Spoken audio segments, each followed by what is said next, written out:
Hello, welcome to episode number 379, I believe, of the TEW 2020 Challenge Run. This is going to be Raw for week 4 of June 2023, and it is the first show following Money in the Bank. So we're going to have some Money in the Bank fallout tonight, as well as the start of the King and Queen of the Ring tournaments. They start tonight, obviously culminating at Evolution and King of the Ring on week 3 of July. And, more importantly than that, maybe, Alexa Bliss has promised Legends Night tonight. It could basically be her job on the line here, because she's been sort of like begging to get another chance, and we're going to see what she can deliver. You know, you've got to have faith that she can get the job done. But the first King of the Ring matches tonight will be, it will be Randy Orton and Dudley Davis opening up the show, and then the main event will be Logan Paul making his in-ring debut on Raw, taking on Johnny Gargano. We are in Cleveland, both men's hometown. And then on the women's side, the Queen of the Ring will start with Shayna Baszler and Xia Li, and Shotzi Blackheart taking on the former WWE Women's Champion, Charlotte Flair. All of that and a whole lot more to get into, so let's just jump straight into tonight's show. We start with a quick pre-tape of Alexa arriving, and Batista meeting her at the entrance, and he's like, "Okay, you good? You're good?" She's like, "Yeah, I'm good." Like, like I said, Legends Night. You promised you Legends Night. I trust it's gonna be a big deal, and if this all goes off without a hitch, then maybe we'll consider you having, an assistant role here. So what we're going to do is I'm going to take a back seat, let you run things tonight, and if all goes well, I'll review you at the end of the night. If all goes well, then I'll bring you back to Monday Night Raw. It's like, thanks, Dave. I appreciate it so much. Okay, you're going to be in for a great show. Okay, Triple H, Triple H, of course. HBK, both of those men are here. That's going to be in action tonight. Kane, a whole lot of other people. I got some great surprises lined up. Found all the best wrestlers I could get a hold of from WWE's past, He goes, well, I'm sure it'll be a fine show. And then he leaves, and sort of grins as the show intro starts. And then we get the pyro, and we kick things off with, get straight into action, Randy Orton versus Dudley Davis in King of the Ring. The first match of the tournament. Part of me is thinking this match is going to get 95 or above, because I just let them go at it. So this could be a fantastic opener for the tournament, unless they don't click. And the match gets 91. Okay, yeah, we take that. It wasn't quite the unreasonably high expectations that I set for it, but it did get above 90, which is good. And yeah, this match goes 24 minutes and 11 seconds. This is a proper banger right here. And, proving how much kicking King of the Ring off as we mean to go on. I mean, last year the King of the Ring final was a 99. So, a tournament of prestige. But the first man to punch his ticket into Raw's semi-final is Randy Orton. Dudley Davis gets him down. He hits probably that spinning diving move off the top rope, gets fired off, he bounces off the top rope going for that Dudley device, and obviously when he turns around, Randy Orton's on his feet, and Dudley charges right into an RKO, pinned 1, 2, 3. 82 for Randy Orton, 94 for Dudley Davis. And yes, it will be Randall Keefe moving on to the next round, and you probably can see the graphic on screen here, the actual bracket with the entire bracket of everybody in it, but he will face the winner of what is technically kind of a grudge match between Adam Cole and Drew McIntyre. They've been sort of at heads with this whole Cody Rhodes thing recently, so them two are going to face off next week with the winner facing Randy Orton in the Raw semi-final. Then obviously on the SmackDown side, you've got those matches there that I can't remember off the top of my head, but you can see them. But yes, Randy Orton advances into the next round of King of the Ring, and him and Dudley have a banger. Then cut back, Tatum and Ivy are here, and they're walking through the hallway, talking about Money in the Bank, them defending their belts against Lyra and Kelly, when they go, okay, let's go talk to Dave about tonight. And they open the door, and then Alexa's just there. I imagine she's got all the shit up with it's her office again. She's already put all her shit up, even if she's just here for 2 hours. It's like, girls, just who I was looking for. And Tatum's like, what the? Did we go back in time or something? He goes, oh no, you're not seeing things. Okay, because I'm booking Legends Night, because I'm so good at my job, tonight, Dave left me in charge of Raw, basically. So, thought I'd invite my two good old best friends in the entire world back to my office for a chat. And Tim's like, well, what do you want? And Alexa, okay, do you want to beat your ass again? And I says, oh, I forgot, always witty you were, Tatum, you were always witty. Anyway, no, I've come to tell you that you better not get comfy with those titles because you're going to defend them tonight. And they look at each other like, well, this is news to us, like we haven't got our gear. We're not in our gear. It's like, well, you better go get changed into it because, you got a match coming up. Not only have you got a tag team match for these two tag team championships coming up next, but they are against two of my hand-picked legends here tonight. Okay, two of the very best women of WWE's past back here, and they're here to take those championships from you tonight. And Ivy's like, what, why? Like, what have they done to earn a title shot? And like, just sort of just smiles at him and goes, oh, nothing, I just thought you two should defend the titles tonight. I really just thought that'd be a good idea for you two to lose the titles tonight. I mean, defend them. Bye. Get out of my office. So, even though she's only here for like an hour and a half, Alexa already back to her old ways. Speaking of, no, nobody's back to their old ways here. In fact, this is new ways for people. We get a recap for the controversial ending to the men's Money in the Bank ladder match. When Montez Ford ran in at the behest of Bianca Belair, using her second wish to add him to the match, and then Tez won the briefcase. And then we cut back to Kathy Kelly. She's like, I was hoping to get a word with, our new Mr. Money in the Bank and Bianca Belair, the franchise player of Raw, but I hear that neither of them have been available for comment here tonight. And then we see Ichiban storm in, and Shinsuke's angry, and they're shouting in Japanese. Kathy's like, can I help you guys? And Shinsuke's like, why was Montez Ford in that match? I beat him to qualify. Why was he there? Alexa goes, well, I'm trying to get a hold of the new Mr. Money in the Bank, and I understand the frustrations here. We're going to try and sort it out. The situation is that Montez Ford, he won the match because Bianca Belair had that privilege. It's not right, but it is what it is. And Shinsuke's like, he just gets close to the mic. He goes, when Tez gets back, let him know I still want him. And then Shinsuke walks off. And so does the rest of Ichiban. Rightfully pissed. Like, of all the people in Money in the Bank, Shinsuke's probably the one who's got the most right to be pissed off about what happened. Because he beat Montez Ford to qualify for the match. But then Montez Ford just came out anyway. Because Bianca Belair is his wife. And she can't wish for herself to be champion. So she's going to wish for her husband to do it instead. But, yeah. Some just anger from Shinsuke Nakamura. Oh my god, an 85. The first Queen of the Ring match. It is the Queen against Shotzi Blackheart. A very pissed off Queen, because she's no longer, she shouldn't even be in this tournament in her eyes, because she should still be the women's champion, but she's not the women's champion because she lost to Sasha. So, Charlotte against Shotzi, she takes her frustrations out on Shotzi, beats her in 11 minutes 22 to, advance to the semi-finals of the Raw side of Queen of the Ring. Again, the graphics probably on screen right now. We can see the bracket. I do believe that, they said she was off-world this week, but Bianca will be back next week because she's got a Queen of the Ring first round match against Roxy Perez, and then the other half is Shayna against Xia Li and the winner of Selena and Mandy. So yeah, we will see Bianca next week when she takes on Roxy Perez, but for now, Charlotte Flair, the angry former women's champion, advances to Queen of the Ring. And I've got a lot of shit to get through tonight, so, she can just use her mannerisms and, off-mic talking during the match to explain why she's pissed off. We then cut to Alexa back in her office. She's messing around in her chair, getting her chair all comfortable the way she used to like it. When the Paragon walk in. And Adam Cole goes, Alexa, okay, right.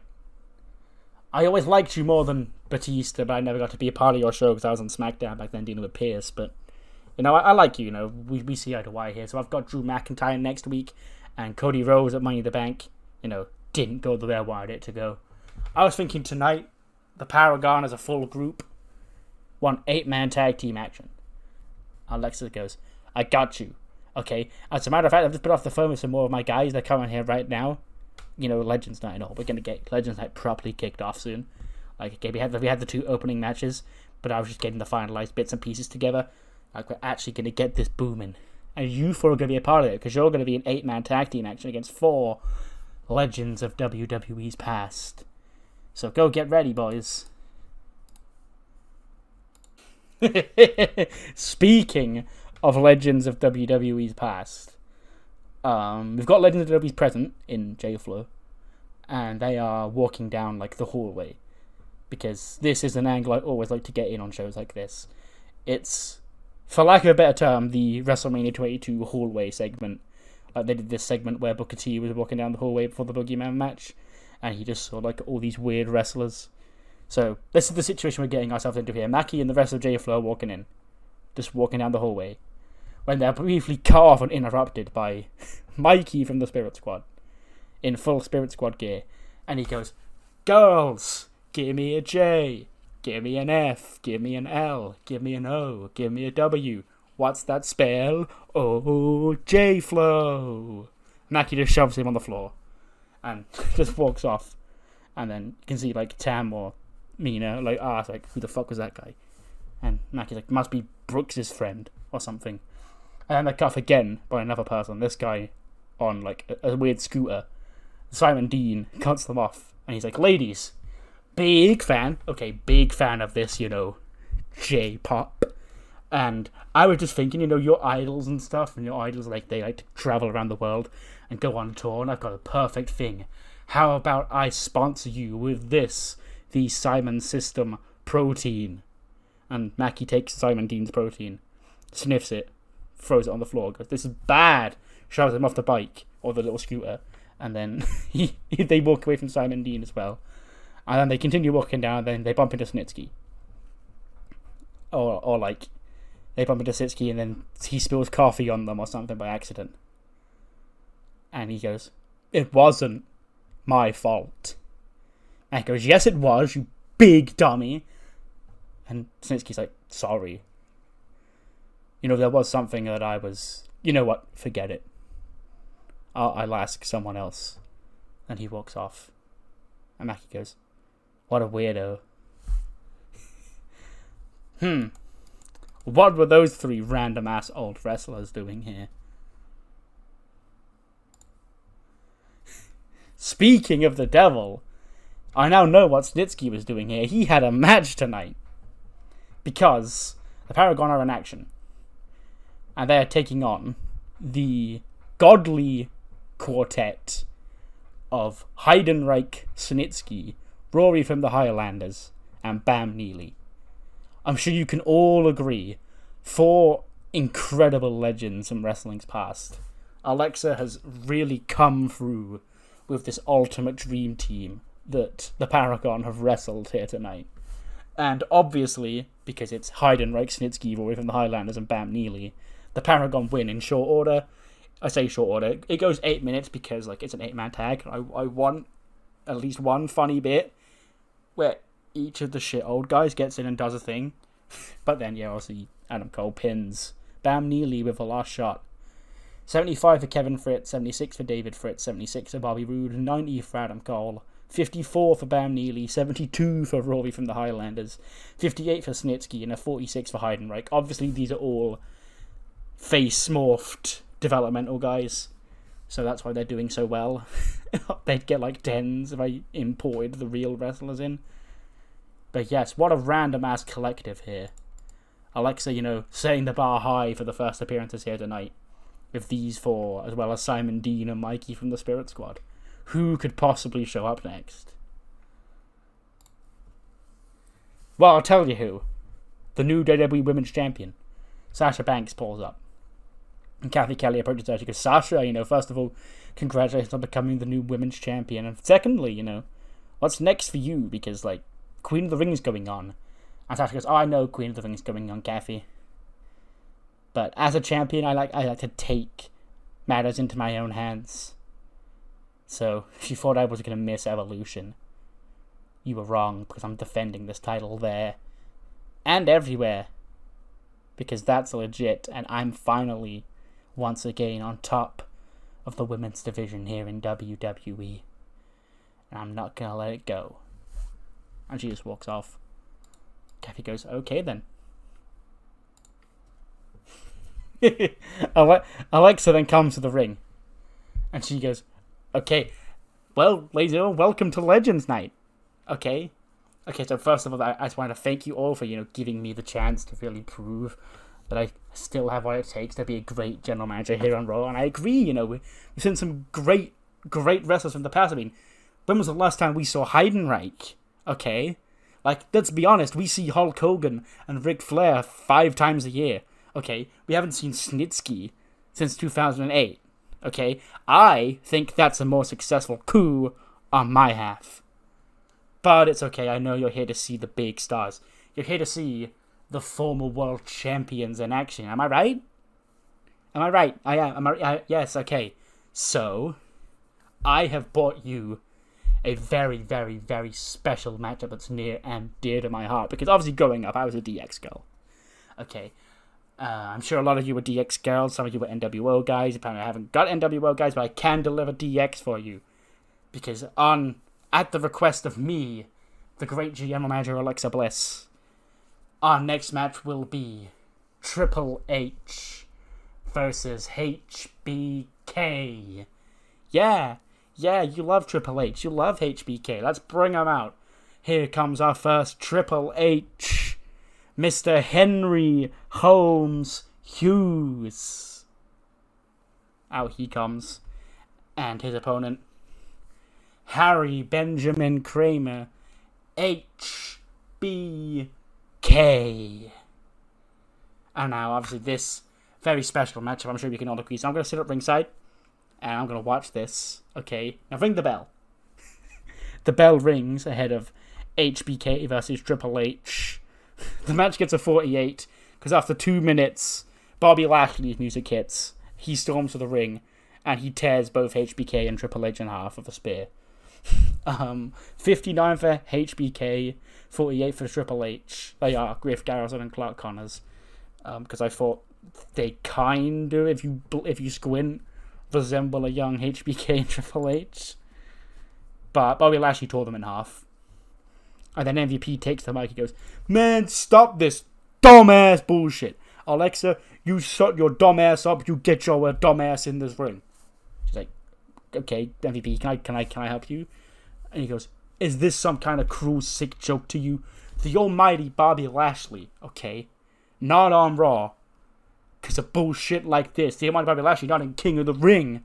Because of bullshit like Logan Paul, who you put there last week in place of the almighty. Okay, so no more of this Legends Night bull crap, and you've got a living, breathing legend here who you're disrespecting, who Batista is disrespecting. And Alexa smiles. She goes, it's actually a great job that you're out here, Lashley. Like, you look angry. You look like you won a match tonight. Well, that's perfect, because I've dug through hell and high water to the ends of the earth to find the most dominant force I can. And ladies and gentlemen, he's here. He's here.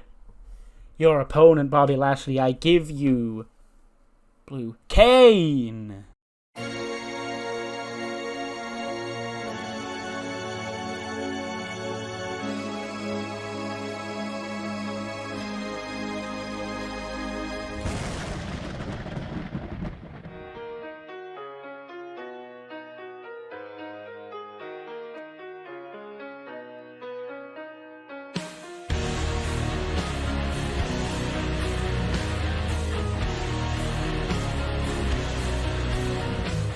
Out comes Blue Kane. Snow falling. Hell has frozen over. The big blue machine is here. And he gets face to face with Bobby Lashley. MVP looks disgusted. Just turns to Alexa.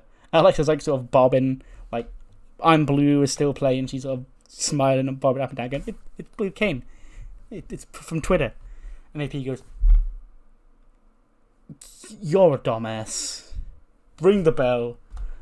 The bell rings. You get Lashley versus Blue Cane. Bobby Lashley and Blue Cane have pretty good chemistry. But of course, in 3 minutes, Bobby Lashley, the Almighty, does dispatch of Blue Cane. 84 for Bobby Lashley, 62 for Blue Cane. And yes, you know, it's the end of June, that's prime Blue Cane meme time.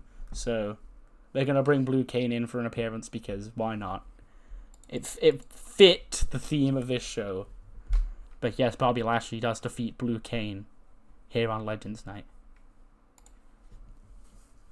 Although, we then take a break from that funny business, and we get like a video recap of the Women's Money in the Bank match, and the spot with AJ and Roxy before Florence won.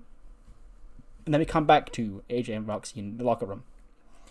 And then it's just like, you know, so I had to check there was no hard feelings. I know we said before the match that if it came down to us two, we'd fight each other, and we did. I just wanted to know if, like, we're all good.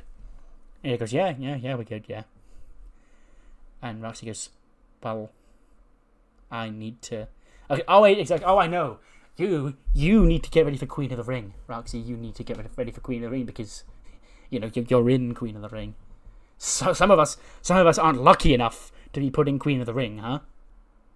But me, former Divas champion, once the longest reigning Divas champion of all time, you know, former women's tag team champion. I've been one of the top stars, one of the face of the revolution. Actually helped usher in the next generation of women's wrestlers. One of them standing right in front of me with a championship. But I don't get to be Queen of the Ring, but you do. But Xia Li does. Shayna's just been back here for a cup of coffee. This seems kind of fishy, like somebody's actively trying to keep me out of this tournament. And Roxy's like, well, why would they do that? But who wouldn't want you in this tournament? And AJ goes, well, I don't know. Maybe Batista's got an issue with me. He sort of side-eyes Roxy, looks down at the belt, then looks back at Roxy and goes, other people? And then walks out. She's like, who would that be? We then see the American Nightmare bus has pulled up. And out steps Cody, the American Nightmare, Big Pop, WWE Championship over his shoulder, probably Pharaoh as well. And again, Drew McIntyre, I guess he just lingers in the parking lot. He approaches Cody after he comes out of the bus, and he goes, hey, Cody, I don't know if you heard, but, like, next week it's me and Adam Cole, King of the Ring. Cody goes, you know, you owe him a kick to the head, you really do, Drew. And I appreciate you having my back all this time. But tonight, I've got some things I need to say, and I'm going to say it to them. And he enters the building.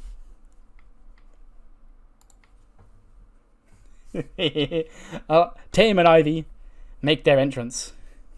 And Alexa, imagine Alexa's been at ringside. Like, we've done the skit of Alexa being in her office, having all her shit back up on the wall, and bumping into Tatum and Ivy. So for now, Alexa will just be at ringside for the whole night, because I need her to come out and do the funny announcements. So by now you get the bit. So obviously Alexa gets up, and she says, ladies and gentlemen, give it up for your soon-to-be former women's tag team champions.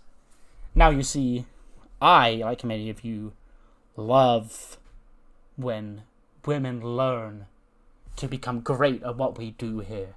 I had 2 left feet in this ring. I couldn't tell a wrist lock from a wristwatch, as they say. But I improved and I got better. And these two had the opportunity to get better when they were under my wing, but then they got selfish, they got arrogant, they thought they knew it all, and they turned their back on me. Cost me my job for their own selfish gain.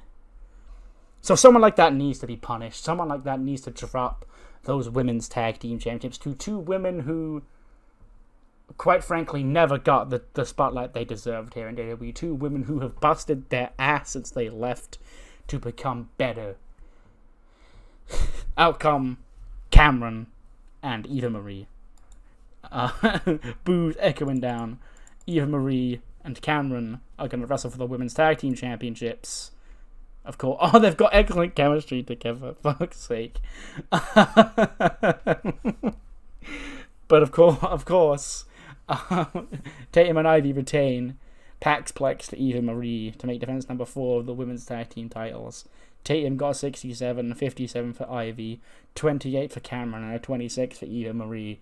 Excellent chemistry between Eva Marie and Cameron. You can't write it. But yes, my knowledge of like funny one-off obscure women's wrestlers from WWE history was like lacking, because realistically there can't be like anybody from beyond like the Attitude Era at this point. And like all the obscure ass women in NXT from Alexa's era were like, I couldn't find anything on them. So these two will do. I don't know, I guess I just feel like women's wrestlers are more memorable. I don't know, just maybe because there's less of them. But like, I was thinking someone like Oksana and Summer Rae and people like that. I'm like, no, but these feel like more. Yeah, you get me. So obviously these two are the two I settled on.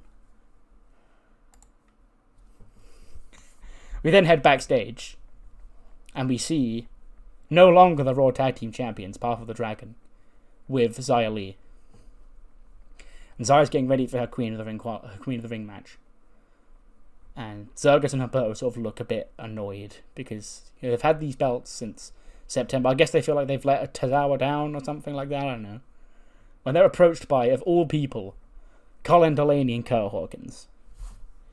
And Kurt Hawkins like, guys, why the bum faces? Okay, look, I know, I get it. You lost your Raw Tag Team Championships, and that sucks. It always sucks when you lose a championship. But look at us two. We made a whole career out of losing. Okay, it's not the end of the world. You two can just become losers like we are, and then maybe you'll be okay with it.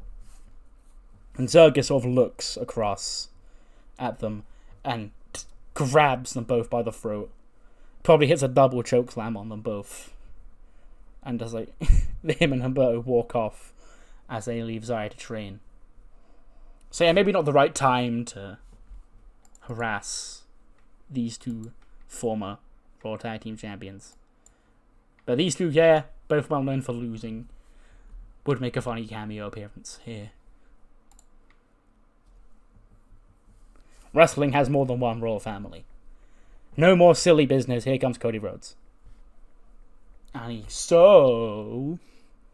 Cleveland. What do you guys want to talk about? Money in the Bank, London. Bringing a premium live event to London for the first time that isn't SummerSlam in over 20 years. And I was there. I defended my championship against a man I used to call my friend. A hell of a competitor in Adam Cole. Gave me one of the best matches I've ever had. We tore it up, but in the end, I won. Because finishing my father's story that I so desperately tried to do when I came back here last year to WWE wasn't just about winning this championship, it was about making him proud and defending it like a champion. And if you look at the list of competitors since WrestleMania, Randy Orton, Jeff Jarrett, Baron Corbin, Adam Cole, I've beaten them all, and the question is always, who's next? Who's next to step up and potentially get stepped on because I'm not in any danger? I have no interest in stepping back at any moment in time. Now, of course, you've got King of the Ring. The winner of King of the Ring will get a championship match at SummerSlam, and Mr. King, whoever you may be, I'm sure if you choose me, I will see you there. But for now, ladies and gentlemen, the American Nightmare, because everybody in the back wants this. If you don't want this, then by God, get out of this business. Okay, this is the top prize in this industry. I know every single male, and probably even female, in the back wants this. So the question is, boys, whose time is it to step up? And he holds his arms out, and the lights go out. And they come back on. Standing behind Cody is Aleister Black. And Cody turns around, and he gets dropped with a black mass. Cody gets dropped with a black mass. He sells it like death. He's left there laying out. Aleister Black picks up the WWE title, squats down over Cody.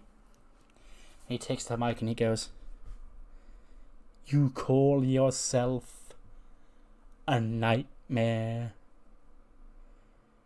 He probably takes a seat after that. Like, he says the verse on squatting down, then he he sits down in the ring like Aleister Black pose.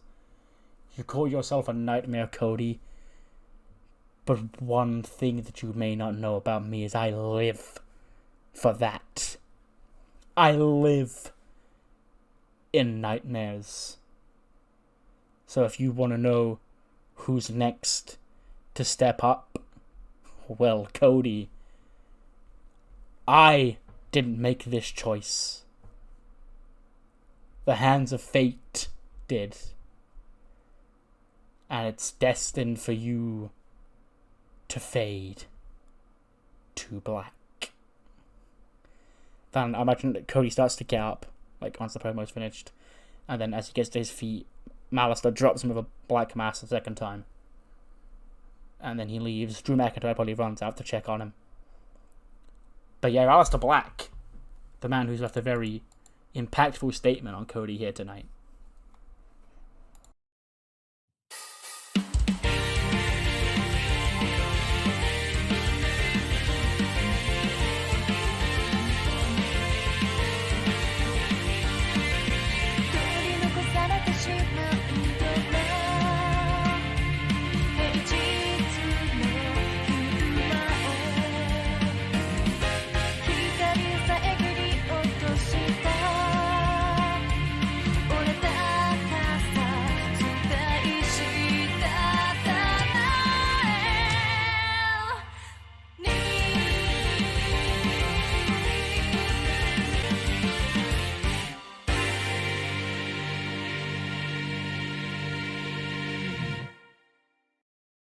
Speaking of impactful statements, Detective Johnny Dango did not leave one of those last week on our heroes as we were trying to decipher the riddle. And I imagine we're still in that same room. And Sensei's there going, who paid Johnny Dango? And Dio's like, Manny. And Manny goes, what? What? Yeah, it was me, okay. I thought he was like, when he was here in WWE, he was a great detective. You know, him and Breeze were doing great stuff. And Sensei goes, I mean, understandable, but we're no closer to the truth than if anything, we might even be further away. As sure as winter shall be cold, I yearn for silver, not even gold. Gold. I'm starting to think of reading this. The line, as sure as winter shall be cold, was just thrown in to flow the whole thing. I think we can disregard that as meaning anything significant. I yearn for silver, not even... So, who would yearn for silver to come second and not win? And Dios goes, maybe we're thinking metaphorical silver, but they mean actual silver. Maybe they're just a guy who really thinks they look good in silver and not gold. I mean, I know guys like that. And everyone sort of just glares at Dio. And Manny goes, no, I mean, that point was stupid, but I yearn for silver. So, like a silver cup, a silver piece of possession. Anyway, once I achieve my greatest power, I sit atop the final hour.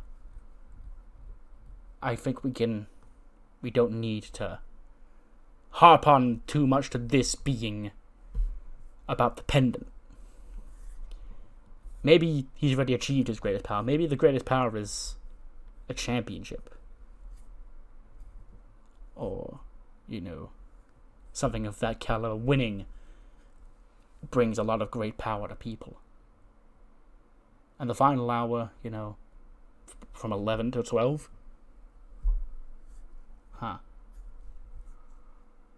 then Carlin steps forward. And he drops his mug on the floor, fucking Usual Suspect style, as if he's got something. He goes,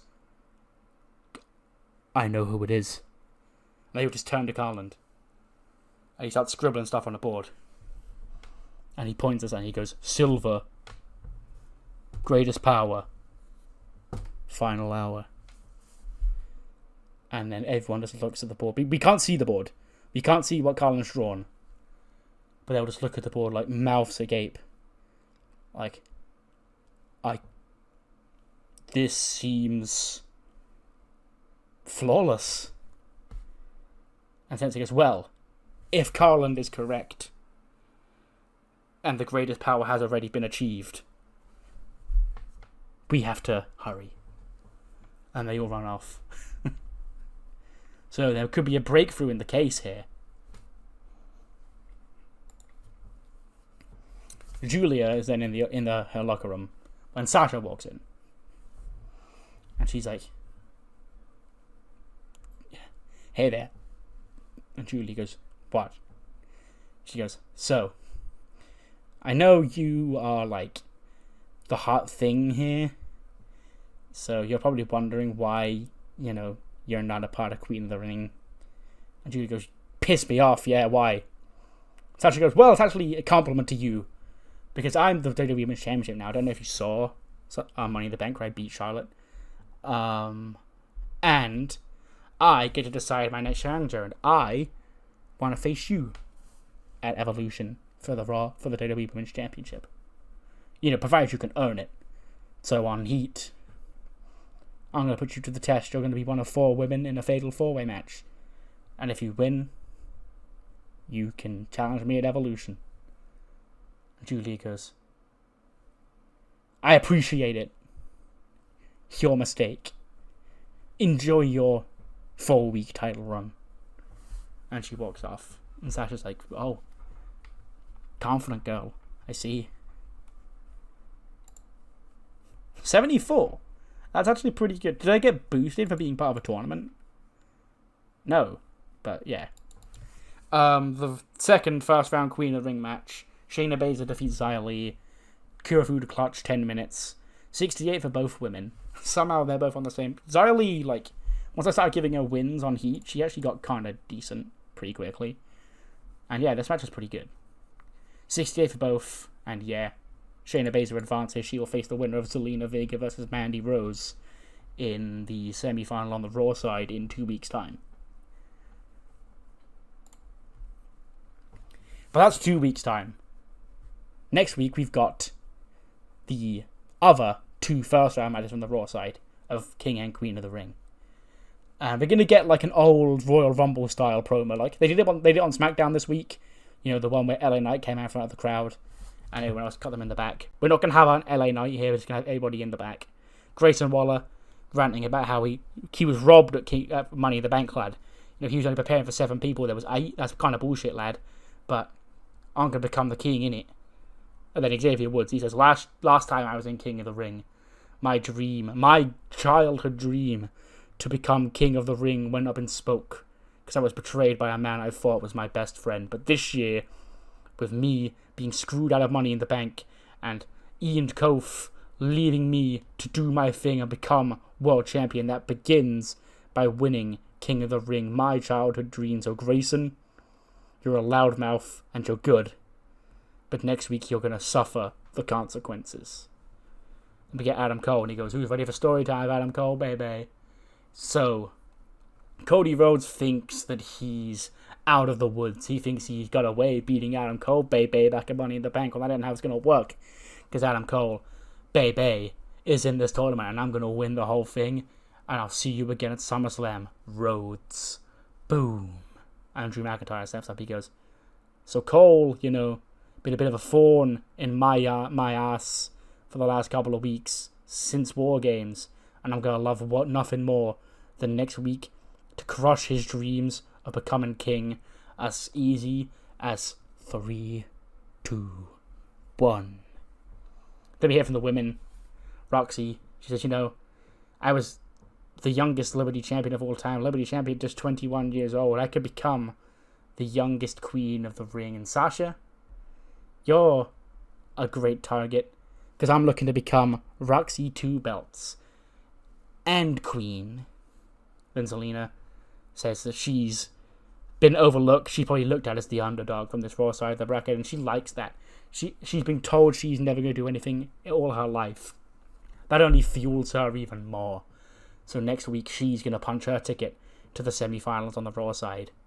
And then Mandy Rose is finally, she's like, have you ever seen a queen as elegant as this? There's only one woman who'd look great in that robe and that crown, and that's me, because I make anything I'm in look great. So Zelina, honey, keep on dreaming, because that crown is looking mighty toxic. And then the segment ends.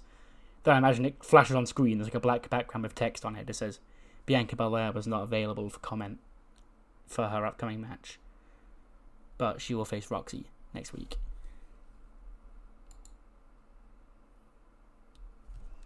For now, though, Batista is back in the building. And he's not looking happy. Yeah, Alexa, imagine is still sat out there. She probably still got a shit-eating grin. And she gets into the ring. She goes, so, how'd I do? When do I start? As the assistant. And he goes, Alexa, right, yeah. When I left, I was entrusted that you were going to host Legends Night here on Raw. And you didn't host Legends Night here on Raw. You hosted Has-Beens and Never-Was's and false advertising of Legends Night. Alexa, this was garbage.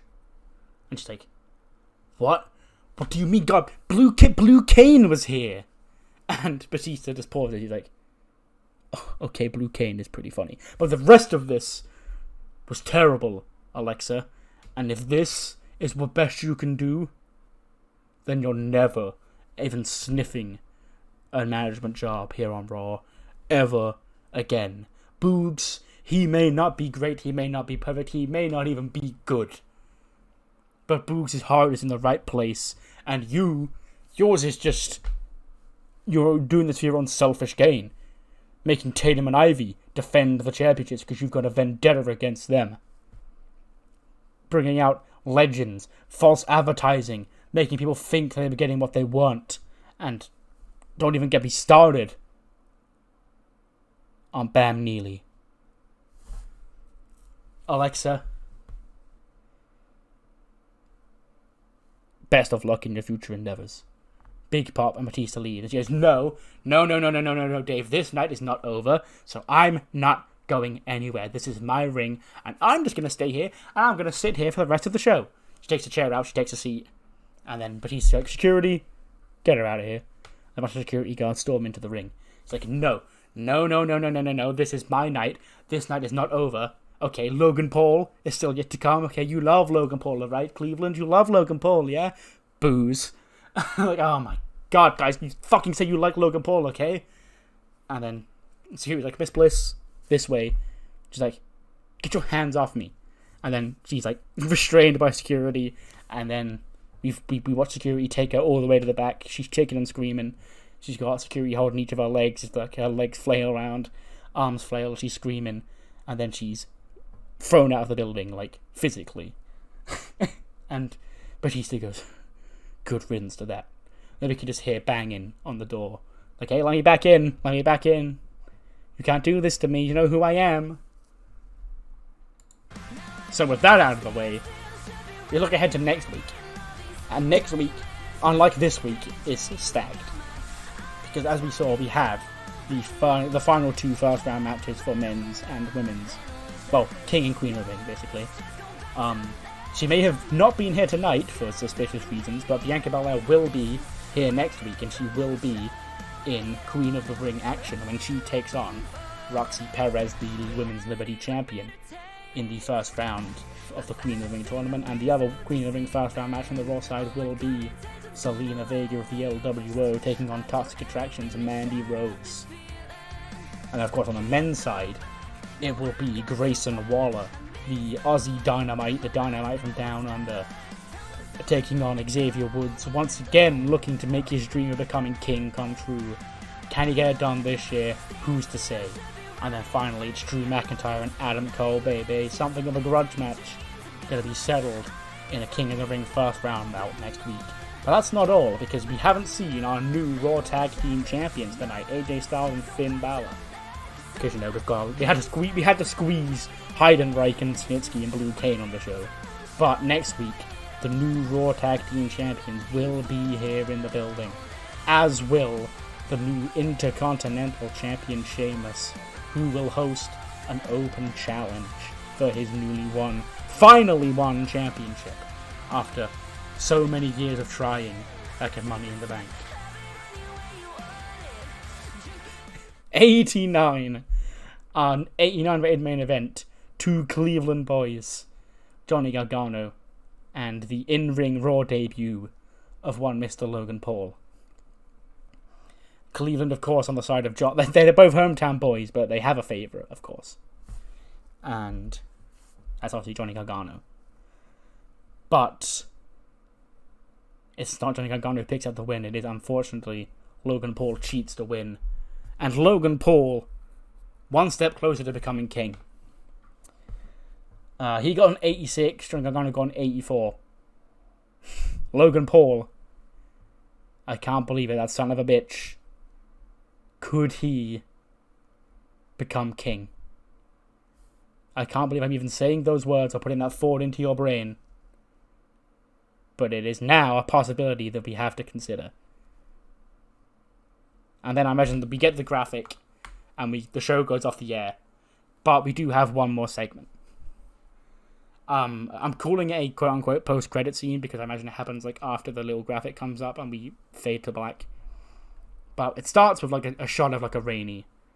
I don't know when this was filmed because we'd have to basically bank on this being a rainy day in Cleveland. So I imagine it's just the nearest rainy day. We go, okay, go film it. But it's like a first-person view of somebody walking down a rainy street at night.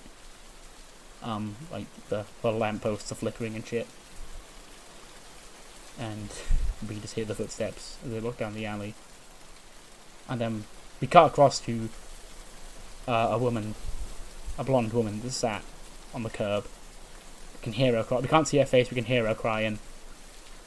But, yeah, she just sat there, crying. And then we cut back to the first-person perspective of the guy walking down the street. And he goes to walk towards the crying girl. And he puts his hand on her shoulder. And he just goes, "Rough night, huh?"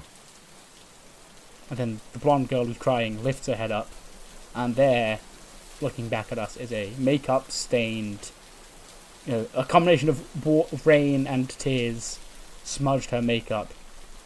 But then looking back at us is a very sad Alexa Bliss.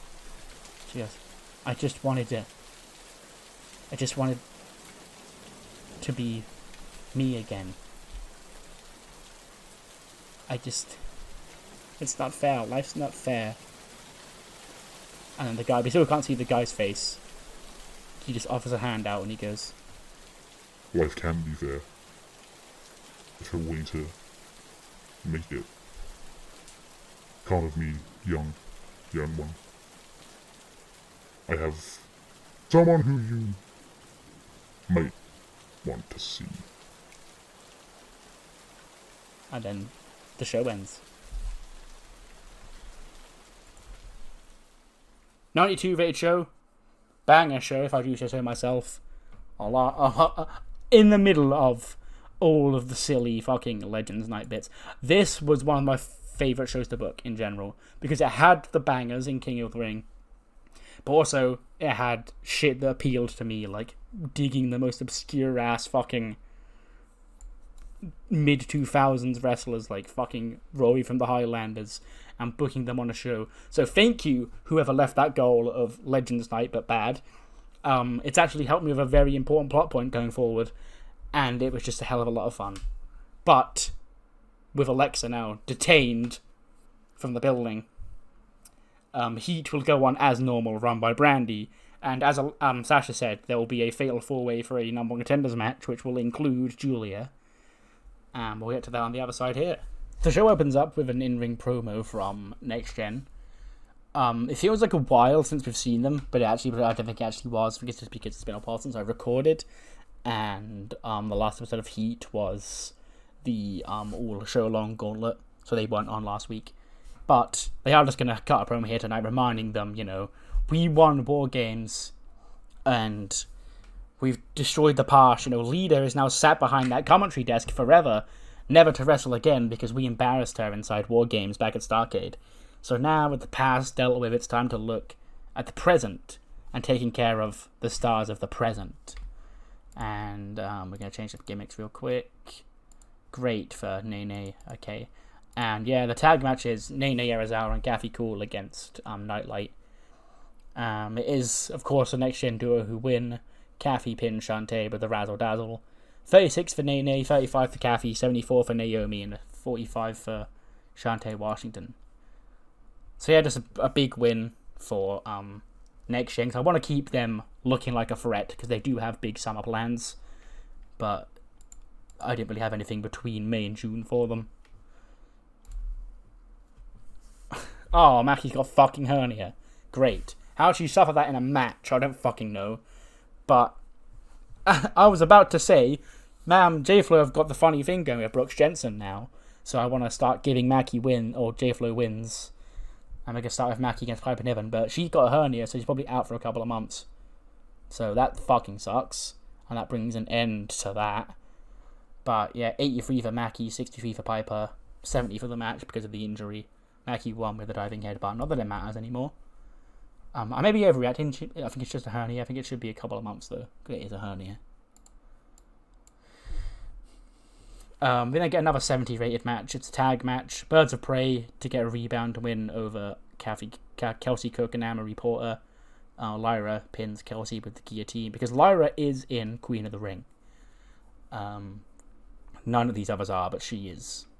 76 for Lyra, 71 for Amory, 66 for Kelsey, 63 for Killer Kelly. And yeah, that's a big win for them after they lost at Money in the Bank. Just to let them know they're still a team and still a threat. Then our main event is Julia, Danny Jordan, Aoi Maikawa, and Carmella fighting off for a Raw or WWE Women's Championship match. I'm always going to say Raw. I'm still not used to it. But in a 77, obviously it's Julia who wins.